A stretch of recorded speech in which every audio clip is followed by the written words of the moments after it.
Olá, hoje temos o prazer de receber com a gente o Coronel Antônio Valdir, que é o comandante do CPI-7. O Coronel Antônio Valdir está se despedindo da cidade porque está indo para a reserva depois de ter passado alguns anos em Sorocaba. Sobre todo esse acontecimento, essa época profissional que ele esteve em Sorocaba e na região, é que nós vamos conversar com ele. Seja bem-vindo, Coronel. Eu que agradeço pela oportunidade, mais uma vez, de estarmos aqui para trocar algumas informações. Muito bom. O senhor está indo meio cedo embora para casa, não está não? É novão ainda? Não, é só aparência só, viu, Romulo? Na verdade é assim, o nosso tempo de serviço na Polícia Militar é de no mínimo 30 anos. Né? Eu estou saindo com 34 anos de serviço prestados aí à Polícia Militar. E desta forma a gente passou para a reserva no último sábado, a pedido, inclusive, justamente pelo planejamento que eu fiz de vida profissional, onde tive aqui a oportunidade de vir a ser designado para comandar o CPI-7, que é o Comando de Policiamento Interior 7, sediado em Sorocaba, é o maior comando de policiamento do interior, sediado em Sorocaba e responsável por 78 municípios. Então, esses 78 municípios, só para a gente ter uma ideia, vai para lá de Botucatu, não é isso? Então, a gente chega vai a São aqui, José do... Começamos aqui em Araçariguama, Sim. Né? Pegamos aqui o eixo Castelo e Raposo, vamos pegando em Itu, Itapetininga, Votorantim, vamos indo mais para frente, Botucatu, né? Vamos até São Manuel, depois vamos ali para a região de Avaré e região de Itapeva, justamente no Vale do Ribeira, fazendo divisa com o estado do Paraná. Então é uma grande região, praticamente 3.500 policiais sob o meu comando, fazendo com que a gente conseguisse aí ao longo desse período, né, no que eu fiquei aqui 3 anos na gestão do CPI-7, fazendo com que a gente tivesse aqui um bom patrulhamento preventivo, de modo com que os indicadores criminais estipulados pela Secretaria de Segurança Pública e as metas estipuladas também, elas vieram aí ao longo desse período caindo, o que mostra realmente uma efetividade e um bom resultado dos policiais militares. Antes que a gente entre nesses detalhes, esses índices que eu acho muito importante que a gente diga, porque existe uma noção geral que das pessoas de que a violência está aumentando e, pelo jeito, parece que está diminuindo. Mas eu queria falar um pouquinho sobre a vida profissional do coronel. O senhor começou como bombeiro. Na realidade, tem uma questão na infância aí, como bombeiro infantil, alguma coisa. Como é que é essa história? Veja, meu pai ingressou na Polícia Militar, na Academia do Barro Branco, e quando foi promovido a tenente, ele foi designado para trabalhar em Sorocaba. Ele era de Serquilho, veio para Sorocaba, casou com a minha mãe e veio justamente a morar ao lado do quartel, aqui da Polícia Militar de Sorocaba, que tem também um quartel de bombeiro junto, um ao lado do outro. E ali eu morava, do lado mesmo, né? E a convivência diária junto com o pessoal do policiamento, do bombeiro, fez com que eu viesse depois a ingressar na Academia do Barro Branco, né? Me formei, oficial, vim trabalhar em Sorocaba, no CPI-7, logo depois que me formei. Depois eu fui para o policiamento na região da capital, na região zona oeste da capital, a Lapa, Pirituba, Perus, a região do Pacaembu também ali. E depois eu tive uma oportunidade, como tenente ainda, de prestar um concurso interno e ir para o Corpo de Bombeiros. Nessa época em São Paulo, o senhor estava efetivamente no patrulhamento, nas ruas. No patrulhamento, exatamente isso, né? No patrulhamento preventivo. E aí eu fui para o Corpo de Bombeiros, fiquei por um ano... Em São Paulo? Em São Paulo, por um ano no Bombeiro em São Paulo. Surgiu a vaga, eu vim para Sorocaba e por aqui eu fiquei 22 anos no Corpo de Bombeiros de Sorocaba, atendendo Sorocaba e a região, logicamente. E quando o senhor foi logicamente. para o Corpo de Bombeiros, a sua posição já era de comando ou era atendimento também? Não, de atendimento, eu era tenente. O senhor andava... E você falou, eu tive a oportunidade de, quando criança, né, morando ao lado do quartel ali, fazer o primeiro curso de bombeiro mirim do Brasil, registrado inclusive pelo jornal Cruzeiro do Sul, né? E aí, esclarecendo a sua pergunta, Isso, justamente exatamente. Eu sabia que tinha uma coisinha. eu fiz parte do primeiro curso de Bombeiro Mirim do Brasil. Tinha ali uma faixa etária de 8, 9 anos aproximadamente, né? E a paixão veio vindo, né? Paixão pela polícia em geral. E né? quando o senhor foi para os bombeiros, o senhor atendia aos casos da população ali? Isso ia nos incêndios, em salvamento de afogados? Sem dúvida, coisa assim? atendi aqui inúmeras ocorrências de incêndios graves, afogamentos, acidentes automobilísticos. Acidentes automobilísticos também para bombeiro? Sim, na atividade de resgate, de retirar a pessoa presa nas ferragens. O bombeiro é responsável pela parte do salvamento da ocorrência. Já tinha o que tem hoje, todas aquelas coisas modernas? Nós pegamos justamente o início dessa fase da importação de equipamentos, Sim. de extração de pessoas em veículos. E naquela época o bombeiro fazia tudo, né? Ele retirava as pessoas e também transportava para o hospital, né? Hoje já não, hoje você já tem o próprio resgate do Corpo de Bombeiros, né? Que também eu fiz parte da primeira turma de resgate implantado no Corpo de Bombeiros, metodologia que veio dos Estados Unidos. E depois, mais para frente, há menos tempo aí, mais recente, a gente entrou aí com a parceria com o SAMU, que também faz essa questão de alguns atendimentos são feitos pelo resgate do bombeiro e outros são feitos pelo SAMU. Então, é uma experiência que eu tive muito grande de atendimento operacional. Sempre fui da área operacional, sempre fui de atendimento de ocorrência. Corre no meu sangue essa questão de ajudar as pessoas. E quando que o senhor mudou para o vizinho? Aí, trabalhei então 22 anos aqui no Bombeiro de Sorocaba. Mas lá em cima ou aqui na Marginal? Em todos aqui de Todos Sorocaba. Eles, tá. Ok. Nos 3 postos, agora são 4 postos, Sim. né? Mas nos 3 postos eu trabalhei aqui em todo momento. Não só em Sorocaba, como na região como um todo. Depois, como major, que era subcomandante aqui do Bombeiro de Sorocaba, me surgiu a oportunidade de ir para São Paulo. Fui para São Paulo, no Corpo de Bombeiros.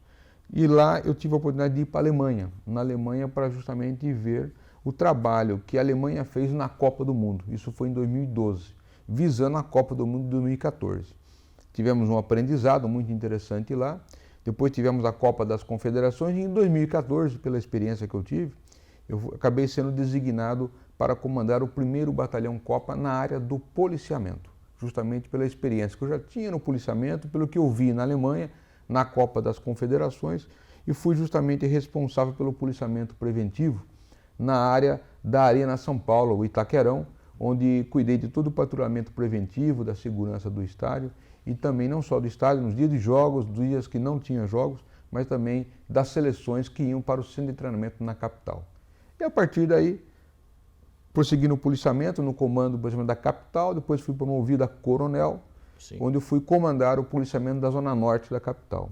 E depois surgiu uma oportunidade de voltar ao bombeiro e, por último, em 2016, acabei vindo justamente para o CPI 7, acredito eu, como um prêmio, realizando um sonho pessoal, porque praticamente eu nasci dentro do quartel de Sorocaba e por aqui encerrei a minha carreira após 3 anos aqui maravilhosos, onde fizemos aí uma boa gestão, com inúmeras aquisições de viaturas, resultados positivos para os policiais. Essa questão dos resultados de números positivos Sim. E tal, logo que eu vim aqui para o jornal, uma das primeiras entrevistas que eu fiz, se não a primeira, foi com o senhor. Sim. Nós fizemos, ainda não era aqui no estúdio, foi Exato, lá na sala de reunião, ainda estávamos ajustando as máquinas e foi tal. Foi a primeira cobaia sua, né? Foi a minha primeira cobaia, exatamente, onde o senhor veio mostrar já dados que estavam melhorando. Exato. O que esses dados de melhoria na segurança pública, em especial na nossa região, qual é essa melhora? Não tem menos roubos, furtos, menos assassinatos? O que está melhorando? Veja, as pessoas, quando eu falo que estão diminuindo os indicadores criminais, diminuindo roubo, furto, diminuindo homicídio, estão diminuindo porque são os números provam isso. E toda a área de segurança pública no mundo inteiro, ela é balizada pelos indicadores criminais, as ocorrências. À medida que a população liga o 90, o policiamento vai atender, é feito um registro, que são as nossas estatísticas. Aí a pessoa fala assim, mas como que o coronel está falando que diminuiu? Se eu acabei de ver, por exemplo, um roubo lá na farmácia vizinha da minha casa. Eles continuam acontecendo. O crime sempre vai existir, seja em Sorocaba, no Brasil, Nova York, no Japão, e é por isso que existem justamente os órgãos de segurança pública. No caso nosso aqui, Polícia Militar, Polícia Civil, a Guarda Municipal, Polícia Federal, todos imbuídos para que mantenha o crime sob controle, né? Para que a gente possa justamente fiscalizar os infratores, os criminosos, e possa, à medida que descumpram a legislação, sejam presos e cumpram a sua pena. Nesse aspecto, nós temos aqui números bastante positivos. Dos últimos 3 anos, só para se ter uma ideia, o homicídio é o indicador mais importante utilizado no mundo inteiro para dizer se uma região está ou não com alta criminalidade. Só para você ter uma ideia, na região do CPI-7, não estou falando da cidade de Sorocaba, da região como um todo, comparando de 2016, 2017 a 2018, nós tivemos em 2018 uma taxa de 5,25 homicídios por 100 mil habitantes. Mais baixo que o estado de São Paulo, que está na faixa de 7, mais baixo que a capital de São Paulo e mais baixo do que muitos estados. Você pega alguns estados do Nordeste, por exemplo, estão na faixa de 40 homicídios por 100 mil habitantes. O Nordeste não conta, que lá nós temos uma das cidades mais violentas do mundo, está não, lá no sim. Nordeste, alguma coisa.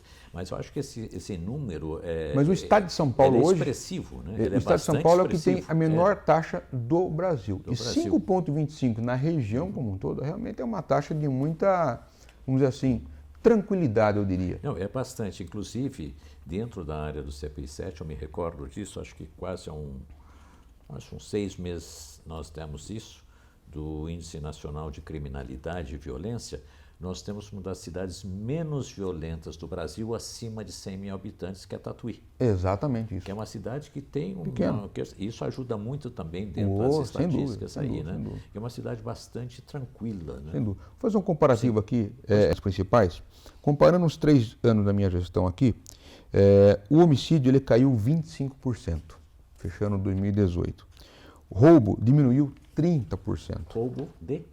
O roubo em geral. Roubo em geral. Roubo em geral. Até de celular, por exemplo. Celular tá... Exatamente. Roubo. O roubo de veículo, ele caiu 22% nesses últimos 3 anos.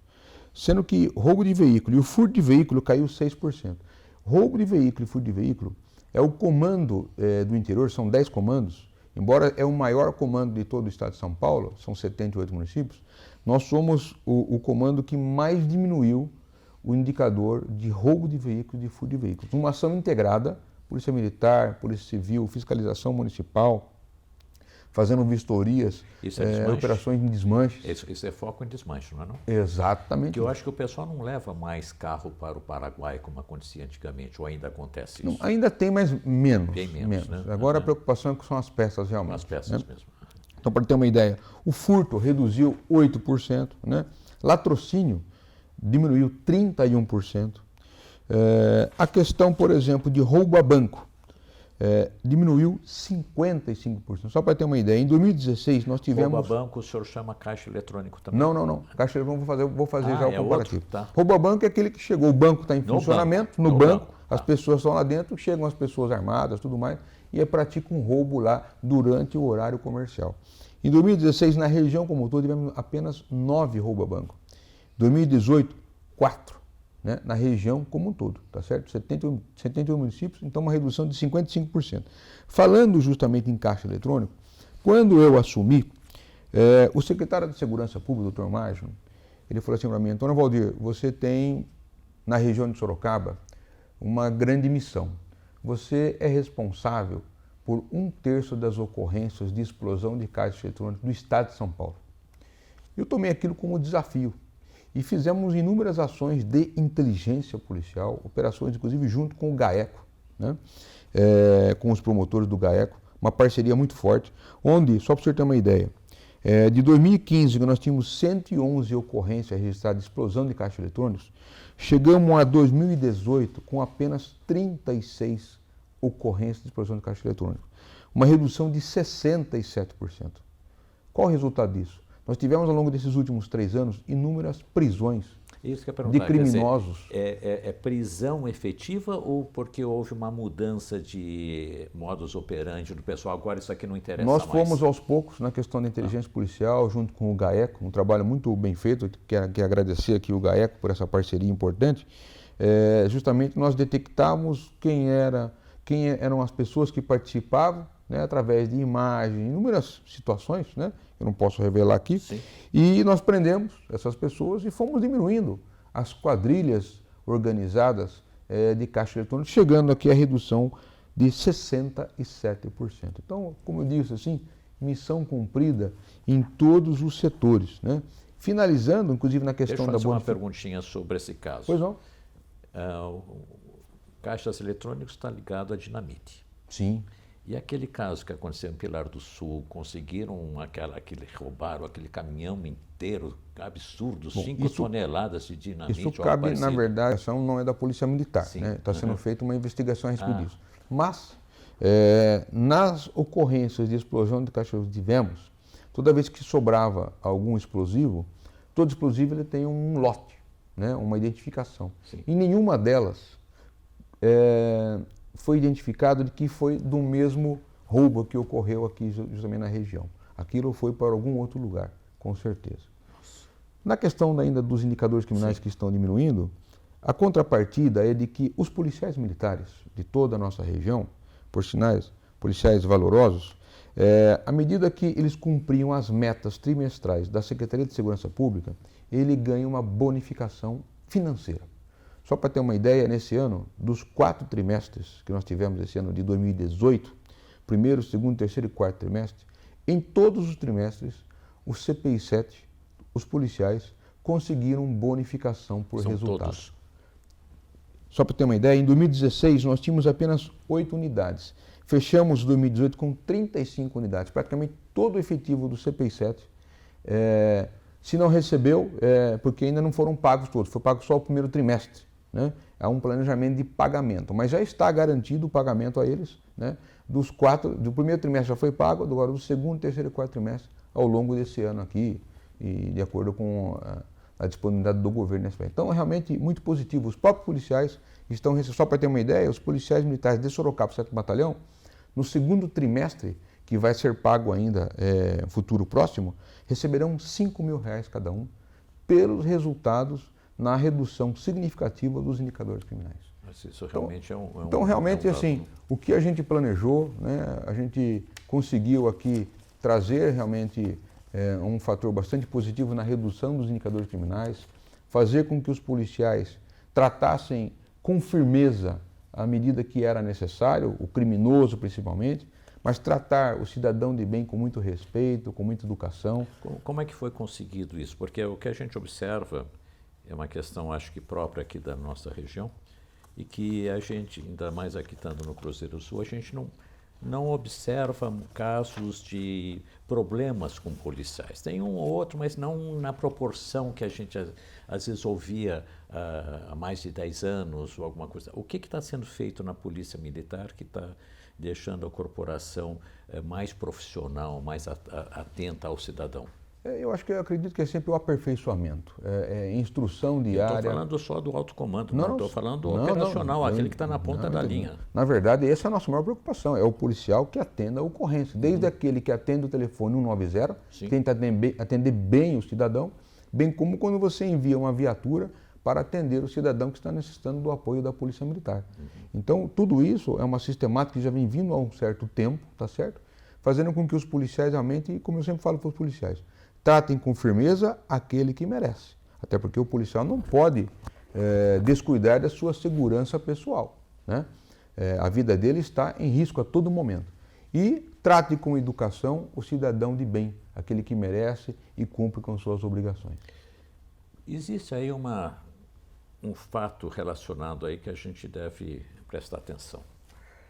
É dito, é conhecido aí que a economia está muito ruim, quando a economia está lá para baixo, existe um maior índice de criminalidade, porque não existe emprego, existe o desemprego, aquela questão toda. E nós tivemos alguns anos bastante difíceis aí, bastante difíceis. E pelos dados apresentados pelo senhor, esses índices não aumentaram, pelo contrário, eles diminuíram. Conta esse segredinho aí. Conto, eu falo assim justamente para o senhor, eu pego 2016, foi um ano que a crise já estava instalada, Sim. né? Tanto que nós temos indicadores maiores, vindo de 2015 para 2016. 2017, houve uma pequena queda, tá certo? Agora, a queda do indicador aumentou em 2018. Isso mostra justamente o que a gente já está percebendo, né? O país já está entrando novamente num ritmo, né? Começando, não sair da crise, eu seria muito leviano dizer que está saindo da crise. A crise está instalada, tem muito desemprego, né? Mas a gente já observa justamente um crescimento no emprego, né? Um início de uma estabilidade econômica, que já vem vindo desde 2017 e partindo para 2018. Isso ajuda no combate à crise. Com certeza existe absoluta. uma diminuição e tem um impacto direto na segurança pública. Logicamente, aliado, né, ao preparo do policial, aos equipamentos que o governo colocou na polícia. Só para ter uma ideia, no ano passado, ao final do ano, véspera de Natal, nós entregamos 90 viaturas novas na região de Sorocaba. No ano de 2017, também foram 85 viaturas. Então, há um investimento em equipamento, viatura. E o índice de policiais que tenham sofrido baixa em serviço por questões, às vezes, de confronto com a criminalidade também é pequeno, não é isso? Ele tem diminuído porque justamente o aprimoramento das técnicas policiais. A gente, a todo momento, dá instrução para os policiais, eles têm estágio de atualização profissional, tem justamente nas revistas diárias de início de serviço orientações para que o policial cada vez mais ele cuide da sua segurança, que ele realmente utilize os equipamentos de proteção e as técnicas policiais para evitar que ele seja ferido, porque ele sendo ferido ele não vai proteger bem o cidadão. Então ele tem que estar bem protegido para também proteger o cidadão. Nós estamos chegando ao final do nosso programa, que eu acho que isso aí se estende porque tem muita coisa para falar, mas vamos estender mais um pouquinho. Vamos pegar uma questão que é muito comum a gente conversar, a gente fala muitas vezes a questão de tráfico de drogas, essa questão toda, mas a gente às vezes não tem a ideia de que o que move atualmente toda a criminalidade são as drogas. O assalto na esquina para pegar um relógio, um celular ou alguma coisa, é para ser vendido a troco de banana, que não vai ser a troco de banana, vai ser a troco de algumas trouxinhas de alguma coisa para o comércio, até mesmo para ele evoluir dentro da hierarquia, dentro do tráfico, né? É isso mesmo que ocorre hoje, o crime é o tráfico de drogas, talvez as questões familiares são muito menores. Sim, sim. Veja, o tráfico de drogas não é o maior responsável pelo crime, né? Inúmeros fatores relacionados ao crime. Mas a questão do consumo do tráfico de drogas, ele aumentou muito no país. Chegou ao ponto, né, como eu digo, lá nos Estados Unidos, lá atrás, né, ter feito uma ação na Colômbia para diminuir o tráfico de drogas, porque a droga estava chegando com muita facilidade nos Estados Unidos. É a mesma coisa aqui no Brasil. Temos que realmente fiscalizar cada vez mais as nossas fronteiras. Só para você ter uma ideia, boa parte da droga que chega no Brasil hoje vem do Paraguai. E o eixo nosso da Castelo Branco, diariamente o policiamento rodoviário apreende inúmeras quantidades de drogas, em ônibus, em carretas, em automóveis, enfim, uma série de situações.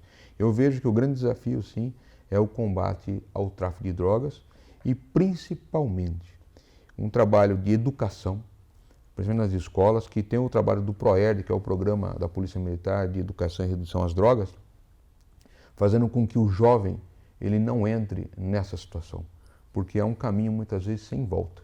Até tem volta, mas é mais difícil. Mas o que eu observo, eu concordo aqui nessa questão, mas o que eu observo é que as famílias, sejam de classe média ou classe alta, não importa. Todas as classes. Todas as classes, as pessoas falam, questão de drogas, não sei o quê. Mas, principalmente no público mais jovem, eles não percebem que o consumo da droga gera o tráfico de drogas. Você não tem um tráfico se você não tem um consumidor. É a mesma coisa, Romeu, você falou muito bem, eu vou fazer um comparativo. Nós temos aqui em Sorocaba, você já presenciou isso em algumas reportagens que a gente fez, um trabalho muito forte envolvendo Polícia Militar, Polícia Civil, Guarda Municipal, Fiscalização Municipal, a Prefeitura, as Secretarias de Igualdade e Assistência Social, com relação àquelas pessoas que ficam vendendo produtos nos semáforos, muitas vezes utilizando até menores. Quem coloca o menor lá não foi o menor que foi lá sozinho vender um produto, é um adulto que, com medo de ser pego, né, ele coloca um menor para sensibilizar as pessoas e acaba ali vendendo produtos. É a mesma situação.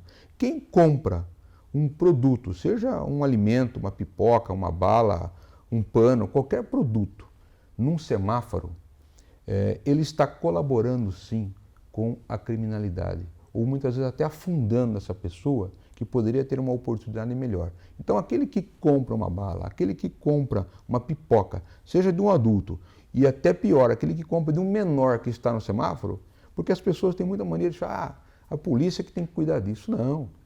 O cidadão, que é a mesma coisa que você falou das drogas, o cidadão que vai lá no semáforo e compra uma pipoca de um menor, ele também é responsável por essa situação. Ele tem que evitar, as pessoas têm que evitar dar esmola no semáforo. As pessoas que estão no semáforo hoje não estão morrendo de fome, até porque tem muitas entidades que dão a devida assistência para isso. As pessoas têm que começar a mudar um pouco de comportamento e não só deixar para os mecanismos de segurança ou o outro fazer. É a mesma coisa de jogar o lixo no lixo. As pessoas deixam o lixo muitas vezes no chão, por que eu não posso ir lá pegar o lixo e jogar? Pega o lixo no chão e jogar na cesta corretamente. Né? Cada um tem que fazer a sua parte.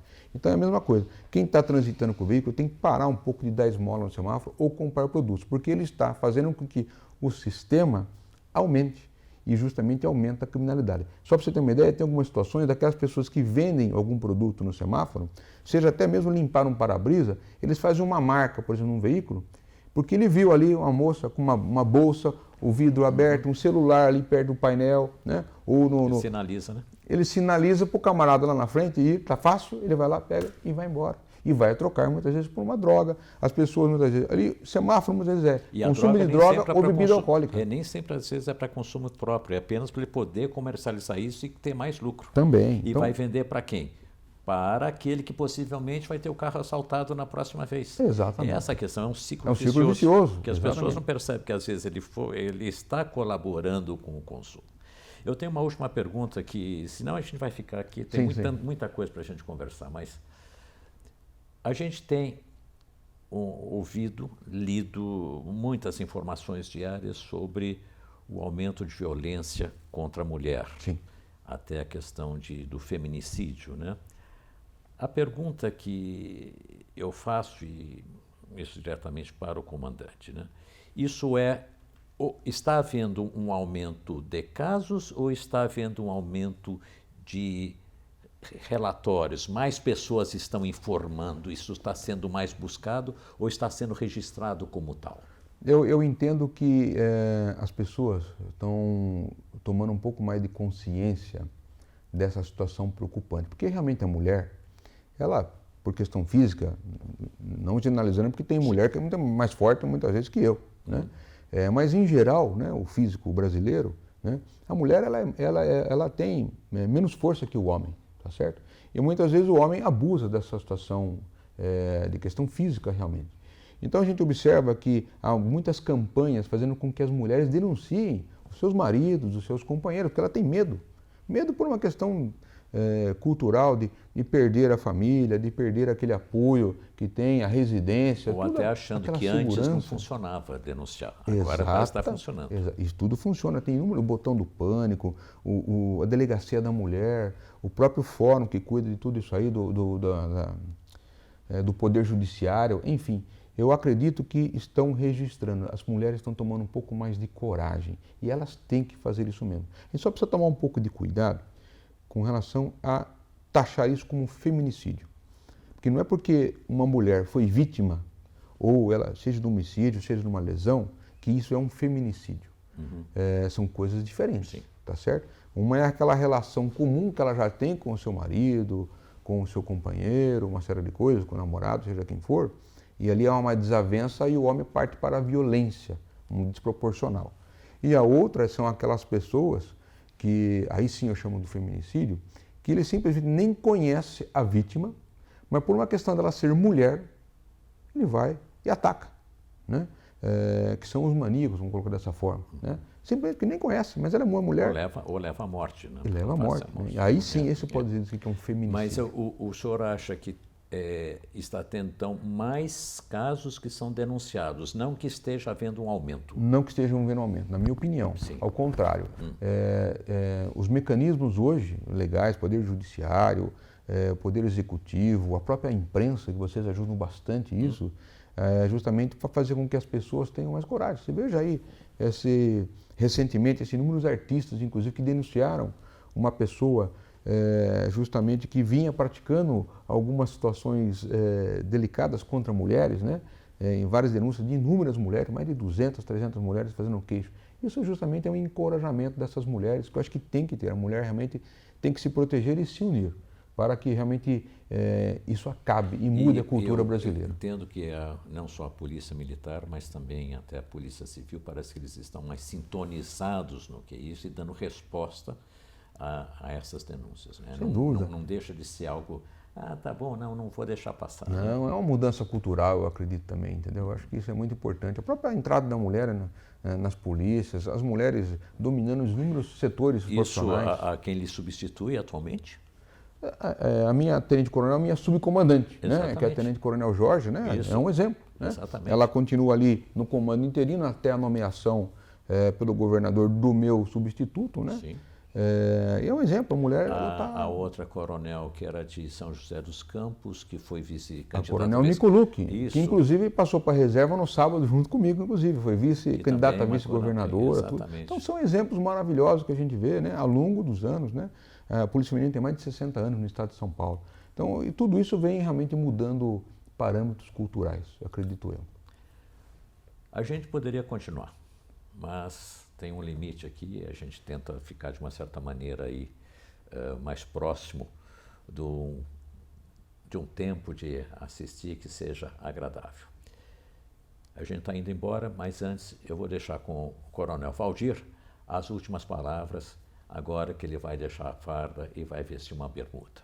Senhor Romeu, na sua pessoa, quero cumprimentar todos os profissionais aqui da Fundação Baudino do Amaral, né, o nosso presidente, o senhor César, e toda a sua diretoria, toda a equipe, enfim, pelo apoio à Polícia Militar nas inúmeras divulgações que nós fizemos aí, preventivas, para orientar as pessoas. E continuaremos, a Polícia Militar, sempre à disposição da imprensa, para que a gente possa esclarecer todos os fatos. Mas, em especial, eu faço um agradecimento à Fundação Baudino do Amaral, porque no meu comando, nós conseguimos, logo no início do meu comando, implantar o Colégio da Polícia Militar na cidade de Sorocaba. Um grande ganho para o policial militar, bem como para a população, porque o colégio não é só feito para atender os filhos dos policiais, ele também é aberto aos civis, não há nenhum problema. É só procurar o Colégio da Polícia Militar, que está instalado hoje lá no Complexo Instituto Monteiro Lobato, pertencente à Fundação Baudino do Amaral, onde, graças a uma parceria maravilhosa, onde se estabeleceu a implantação do colégio, que está entrando no 3º ano. Só para você ter uma ideia, no 1º ano com 205 alunos, o ano passado fomos para 550 e esse ano, 3º ano de implantação do colégio em Sorocaba, chegando já a quase 1.000 alunos. Isso realmente é de grande respeito, colocar um colégio dessa forma aqui, com disciplina, com conhecimento, moldando o comportamento dos jovens para que a gente tenha um futuro brilhante para o nosso país. Muito obrigado. Muito obrigado a você. Gostou? Marca embaixo, avisa os amigos. Até a próxima. Muito obrigado.